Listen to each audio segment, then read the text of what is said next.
So today we are gathered here to learn the two most important parameters of economics, income and employment. So if we bring them together, we have our new chapter, determination of income and employment. So let's start with our new chapter, determination of income and employment. Let's get started. Hello, मैं हूँ शोलिना. Welcome to Limitless Brain. Study without limits. Commerce का one stop solution जहाँ पे आप लोगों को हर एक subject मिलेगा बिल्कुल फ्री. इतना दिन हम लोग पढ़ रहे थे बहुत सारे सब्जेक्ट, बिजनेस स्टडीज, कॉमर्स, ये वो. आज से हम लोग स्टार्ट करेंगे इकोनॉमिक्स. सो आज हम लोग का इकोनॉमिक्स का टॉपिक है determination of income and employment. So ये भी वीडियो हम लोग करेंगे बिल्कुल दो पार्ट पे. सो चैप्टर जल्दी फिनिश करना है ना. सो let's get started. So let's get started with the first thing that we'll talk about is the determination of national income. क्या है ये national income? National income determination में हम लोग को first पता करना है कि final value of goods and services क्या होगा. ये final value of goods and services determine करने के लिए हम लोग पूरा chapter को पढ़ेंगे determination of income and employment. So let's start. So we'll start with the first topic that is aggregate demand. क्या है ये aggregate demand? अग्रीगेट डिमांड मतलब total demand, final goods and services का टोटल डिमांड. सपोजिटली मेरे को आज रात को भेलपूरी खाने का बड़ा मजा आ रहा है, मेरे फ्रेंड को, मेरे बेस्ट फ्रेंड को आज बहुत ज्यादा पुचका खाने का मन कर रहा है, मेरे और एक फ्रेंड को आज अचानक से चाउमीन खाने का मन कर रहा है. तो हम लोग का अलग अलग डिमांड था तीन जन का, और ये तीन जन का डिमांड को कोलेट करेंगे, कंबाइन करेंगे तो मेरा बनता है अग्रीगेट डिमांड. अग्रीगेट डिमांड है to determine the final value of goods and services for a particular period of time in an economy. So supposedly aggregate demand अचानक से नहीं बनता है, तो हम डिमांड किस बेसिस पे करेंगे. हम लोग 11 में पढ़े थे डिमांड क्या है. डिमांड हम लोग किसी बेसिस पे करते हैं ना. डिमांड, ये अग्रीगेट डिमांड का कुछ कुछ एलिमेंट्स है. क्या एलिमेंट्स है. फर्स्ट एलिमेंट है मेरा कंजम्पशन, नेक्स्ट एलिमेंट है मेरा सेविंग्स, दूसरा एलिमेंट है मेरा इन्वेस्टमेंट और फाइनल एलिमेंट है मेरा एक्सपोर्ट माइनस इंपोर्ट.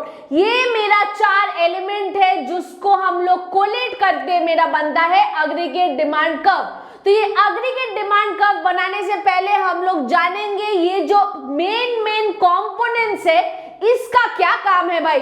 सो सपोजिटली आज मेरे को कुछ कंज्यूम करने का मन कर रहा है, कल मेरे को कुछ इन्वेस्ट करने का मन कर रहा है, इसका कोई पैरामीटर है क्या अग्रीगेट डिमांड में. यही जानना है कि क्या पैरामीटर है, क्या फंक्शन है. So let's get started with the first thing that we have is a consumption.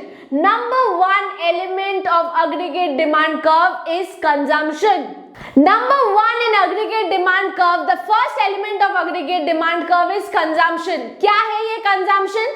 Consumption मतलब किसी चीज को कंज्यूम करना.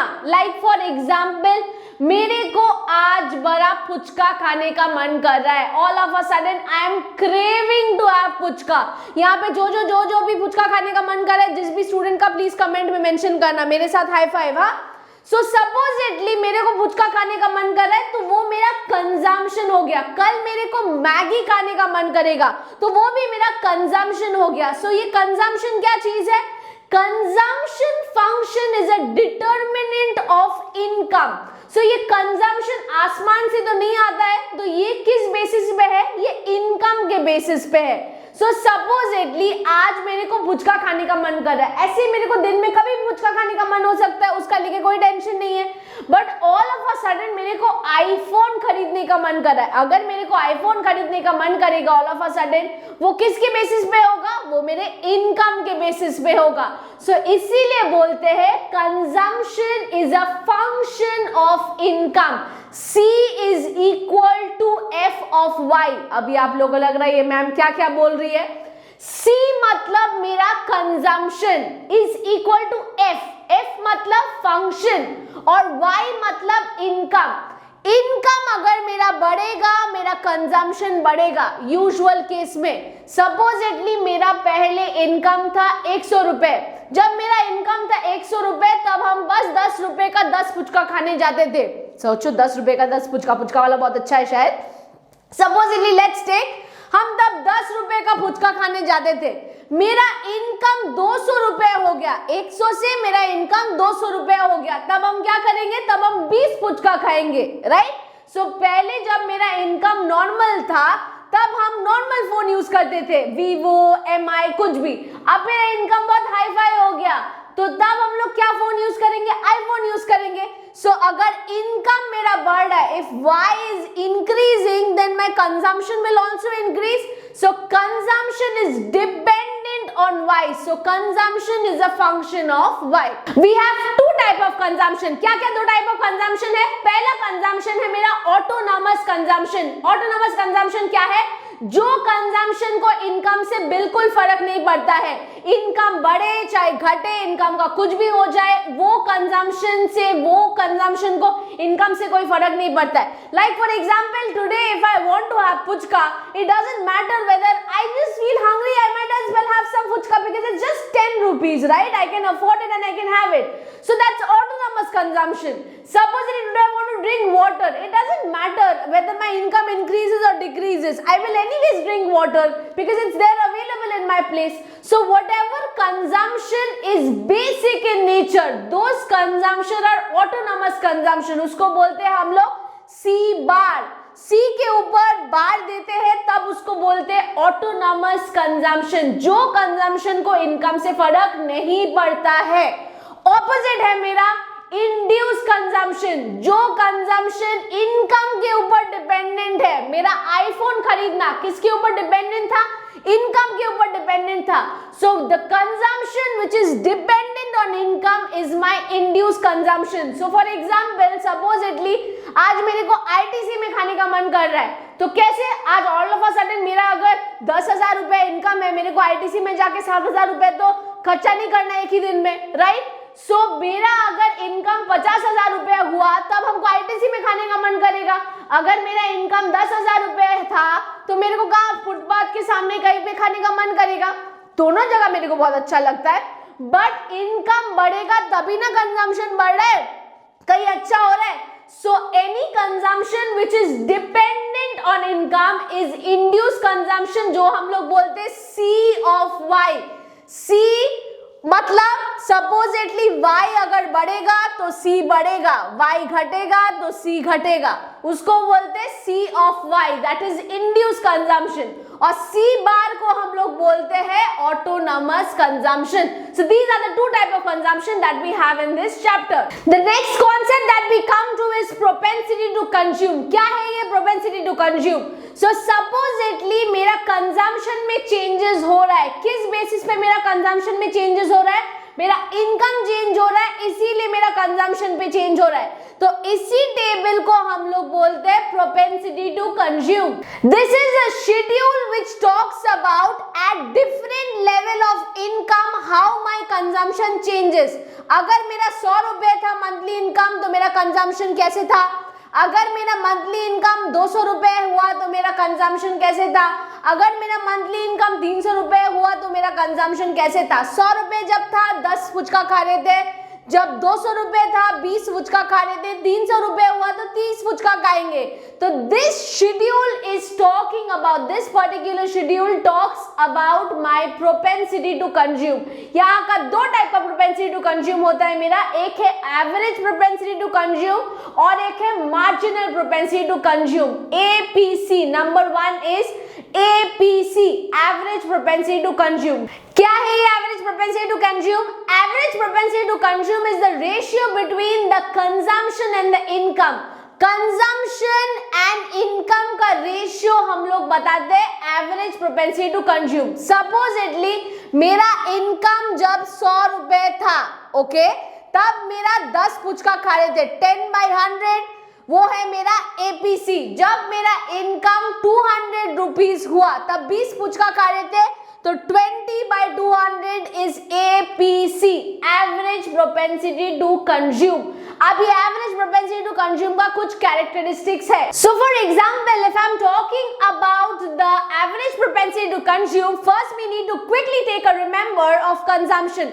सो कंजम्पशन मेरा कौन सा टाइप का था, 2 टाइप का था। ऑटोनोमस कंजम्पशन, जो कंजम्पशन फिक्स्ड है, C बार, जो कंजम्पशन किसी भी अर्थ से होगा, मेरा इनकम बढ़े चाहे घटे, मेरा कंजम्पशन वो होके ही रहेगा, उसको हम लोग बोलते हैं ऑटोनोमस कंजम्पशन, सी बार। नेक्स्ट टाइप का कंजम्पशन कौन सा था? इंड्यूस कंजम्पशन, जो है सी ऑफ वाई, मतलब वो कंजम्पशन होगा जब मेरा इनकम में चेंज होगा तब वो कंजम्पशन ऑकर करेगा। अब एवरेज प्रोपेंसिटी टू कंज्यूम में आते हैं। एवरेज प्रोपेंसिटी टू कंज्यूम मतलब मेरा रेशियो था कंजम्पशन और इनकम का, तो एपीसी कभी जीरो नहीं हो सकता है। क्यों? क्योंकि कंजम्पशन मेरा कभी जीरो नहीं होगा। ऐसे नहीं होगा कि मेरा इनकम आ रहा है बट हम ऐसे है मुंह चाप के रखे, कुछ कंज्यूम नहीं करेंगे, एकदम दूर हटा के रखो मेरे से सब, मोक्ष प्राप्ति मेरा हो रहा है, कुछ नहीं चाहिए मेरे को जिंदगी से, ऐसे तो नहीं होगा। कभी ना कभी अगर मेरा इंड्यूस कंजम्पशन नहीं भी हुआ बट ऑटोनोमस कंजम्पशन तो होगा, तो APC can never be zero. First thing that we need to remember. The next thing that we need to remember, APC falls when income rises. क्यों एपीसी फॉल्स? इनकम राइज कर रहा है, मेरा consumption rise कर रहा है, तो इन दोनों का पैरामीटर रेशियो क्या होगा? इन दोनों का रेशियो फॉल करेगा। इनकम राइज कर रहा है तो एपीसी मेरा फॉल करेगा। These are the two important things that we need to remember for APC, average propensity to consume. The next that we come to is the marginal propensity to consume. Marginal propensity to consume talks about the change in the consumption and income, change in C by change in Y. मतलब क्या है? Supposedly मेरा 100 रुपए जब income था हम 10 फुचका खा रहे थे, 200 रुपए जब इनकम हुआ हम 20 फुचका खा रहे हैं, तो चेंज इन कंजम्पशन कितना हो रहा है? चेंज इन सी कितना हो रहा है? 10। और चेंज इन इनकम कितना हो रहा है? 100 से 200, 100 रुपीज का चेंज हो रहा है और कंजम्पशन फुचका का 10 चेंज हो रहा है। सो एमपीसी को हम लोग क्या बोलते हैं? Change in consumption, that is 10 divided by 100, that is the ratio which we talk in marginal propensity to consume. Marginal का मतलब change होता है, okay? मार्जिनल कर्व पढ़े थे ना 11 में, सो मार्जिनल मतलब चेंज होता है। सो कुछ भी change in consumption is based on change in income. कैसे कंजम्पशन में चेंज हो रहा है जबकि इनकम में चेंज हो रहा है, तो वो रेशियो हम लोग फाइंड आउट करते हैं मार्जिनल प्रोपेंसिटी टू कंज्यूम में।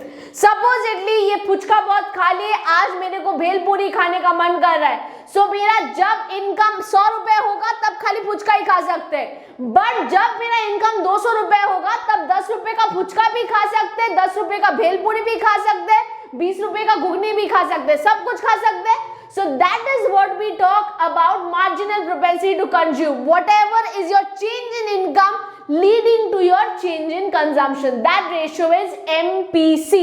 Two important things that we need to remember in MPC, that is MPC का value lies between 0 to 1. 0 कैसे? Supposedly मेरा इनकम में चेंज हो रहा है बट मेरा पेट थोड़ा गड़बड़ कर रहा है, इसीलिए हमको फुचका नहीं खाना है। So change in consumption is 0. But change in income is 100। 100 से 200 मेरा इनकम जा रहा है बट मेरा पेट थोड़ा गड़बड़ कर रहा है, इसीलिए मेरे को कंजम्पशन नहीं इंक्रीज करना है, फुचका नहीं खाना है। फुचका एज इट इज खा रहे, 10 ही फुचका खा रहे, उससे बेसी नहीं खा रहे। So the change in consumption is 0, that's why MPC is coming as 0। Whereas supposedly मेरा प्रोपोर्शनेट चेंज में बढ़ रहा है, सपोजिटली फॉर एग्जाम्पल मेरा इनकम बढ़ रहा है 100 से 200, तब मेरा फुचका खाने का भी बढ़ रहा है सेम प्रोपोर्शन में, 10 से 20 डबल हो रहा है ना, इनकम भी डबल हो रहा है, कंजम्पशन भी डबल हो रहा है, तो उस डबलिंग इफेक्ट को हम लोग एमपीसी में 1 इफेक्ट होता है। सो एमपीसी लाइज बिटवीन 0 to 1 और एपीसी हमेशा एमपीसी से ज्यादा होता है। These are the 2 key points that we need to remember for APC and MPC. अब आते हैं नेक्स्ट कॉन्सेप्ट पे, सेविंग्स। ये हम लोग का बहुत दुख भरी जगह है क्योंकि कभी कभी हम लोग को सब कोई फोर्स करता है कि सेविंग्स करना है, सेविंग्स करना है, बट हम लोग को सब पैसा खाने में, शॉपिंग करने में, इस वो में अच्छा लगता है करना नहीं, बट हम लोग को सबको सेविंग्स करना चाहिए। तो सेविंग्स का कॉन्सेप्ट क्या है? सेविंग्स का कॉन्सेप्ट हम लोग का मन मर्जी का कॉन्सेप्ट है, नहीं, ऐसे इकोनॉमिक्स में नहीं बोलते। इकोनॉमिक्स बोलता है savings is equal to Y minus C. इसका मतलब क्या है? मेरा y क्या था, इनकम था। सपोजिटली मेरा 100 रुपए इनकम है, 10,000 रुपए मेरा इनकम है। 1 month, in a month I'm earning 10,000 rupees and my consumption for that month, सब मिला के ग्रोसरी, खाना, दोस्त लोगों के साथ बाहर जाना, सब मिला के मेरा 7,000 रुपीज खर्चा होता है। That is my consumption. Why? That was my income was 10,000 and consumption, खाने के बाद, ग्रोसरी शॉपिंग के बाद, फ्रेंड्स लोगों के साथ जाने के बाद मेरा कंजम्पशन हो रहा है 7,000 रुपए। सो कितना मेरे हाथ पे बचा है? मेरे हाथ पे बचा है कितना? 3,000 रुपए। सो वो 3,000 रुपए है मेरा savings. S is equal to Y minus C। S मतलब savings is equal to income minus consumption. ये है मेरा सेविंग्स का फंडा। सो सेविंग्स का भी दो पैरामीटर है, जस्ट लाइक कंजम्पशन। APS मतलब average propensity to save. APC का फॉर्मूला क्या था? Consumption by income. तो APS क्या होगा? Savings by income. The ratio between savings and income is APS। So supposedly तुम्हारा इनकम था 10,000 रुपए और तुम्हारा सेविंग्स था 3,000 रुपए। So 3,000 divided by 10,000 is your APS। Okay, APS तुम्हारा कभी कभी जीरो भी हो सकता है। क्यों APS जीरो हो सकता है? कभी तुमको सेविंग्स करने का मन ही नहीं किया, तुम्हारे पास अपॉर्चुनिटी आया ही नहीं सेव करने का। कोविड के टाइम पे बहुत कोई सेव नहीं कर पाया है ना, क्यों? मेरा इनकम घट गया था, इसीलिए मेरा पूरा पैसा कंजम्पशन पे चला जा रहा था।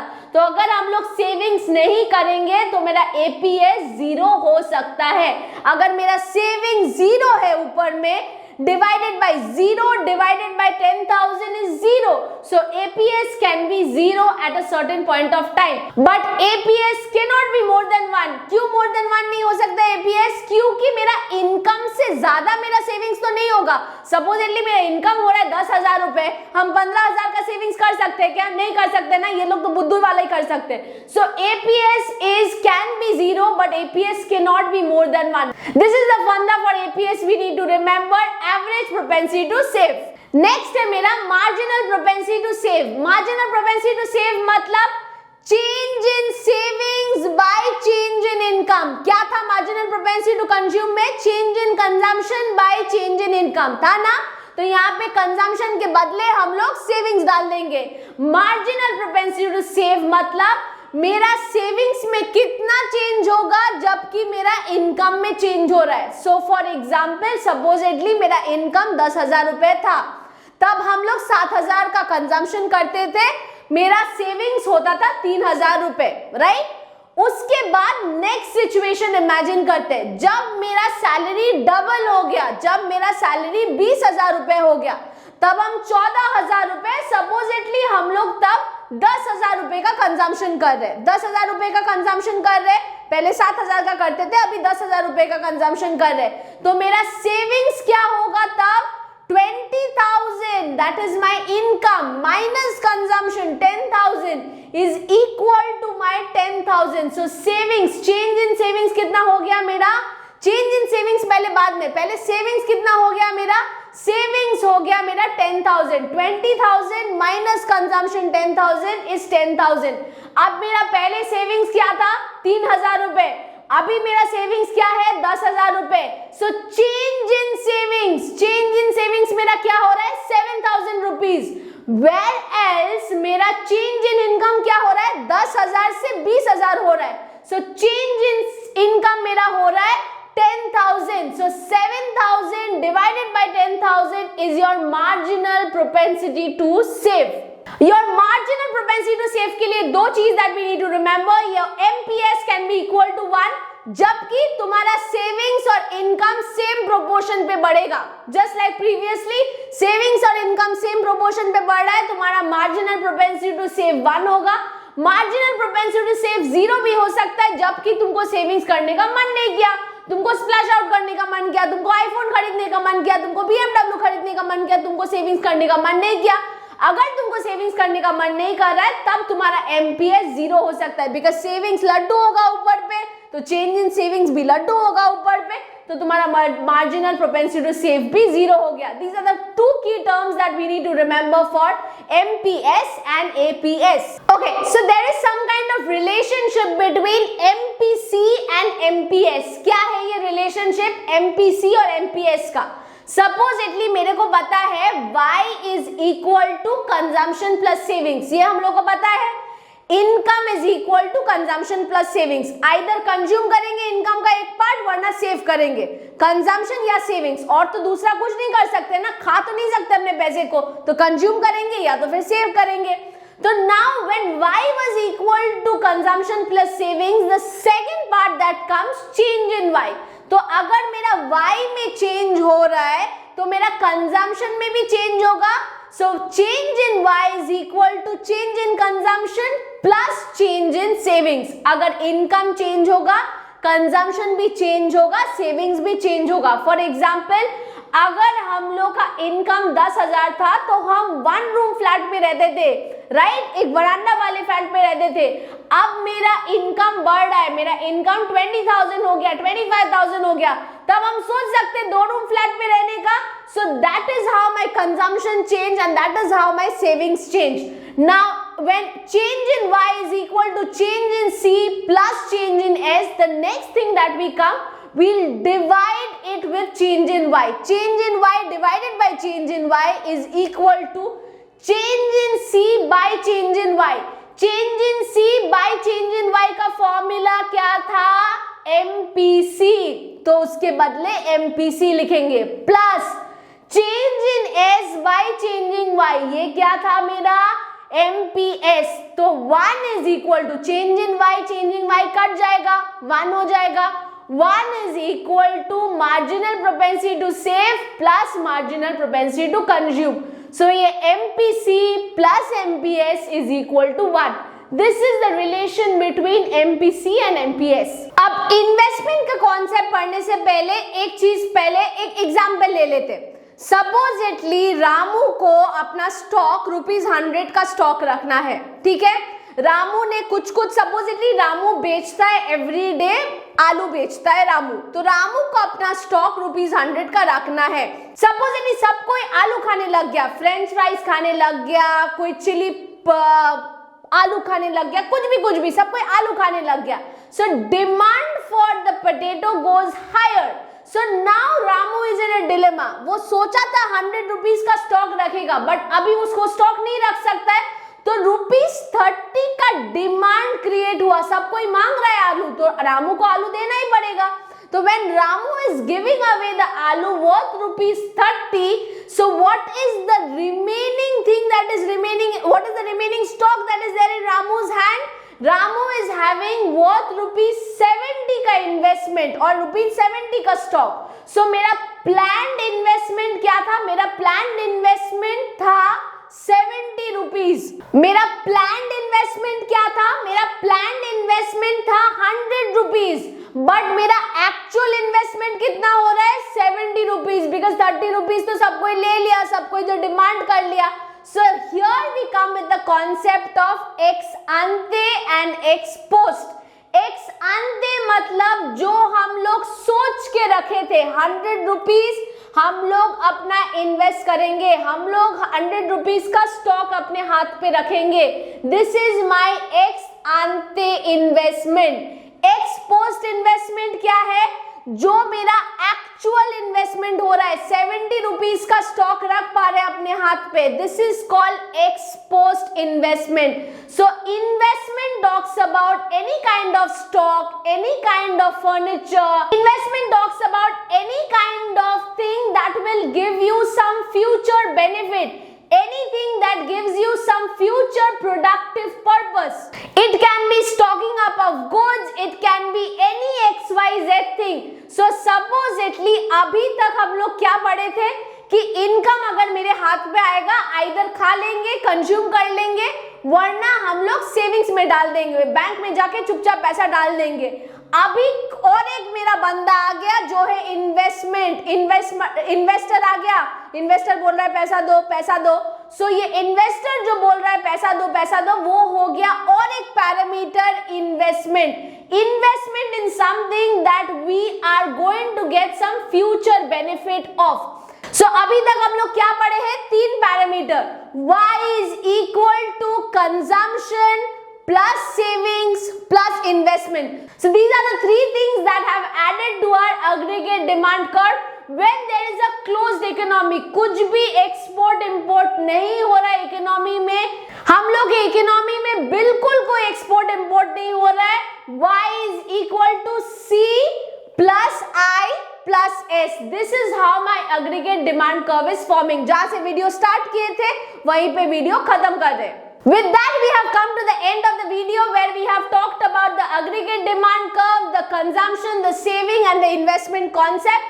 How do we put this concept in the future part? We are going to learn in the next part of the video. तो आज के लिए यही खत्म करते हैं। aggregate demand पढ़ लिए, savings पढ़ लिए, consumption पढ़ लिए। I hope it makes sense to you. Thank you for watching Limitless Brain. I hope you liked the video. If you really like it and if it was helpful, please do like, comment, share and subscribe. Thank you all. Bye bye.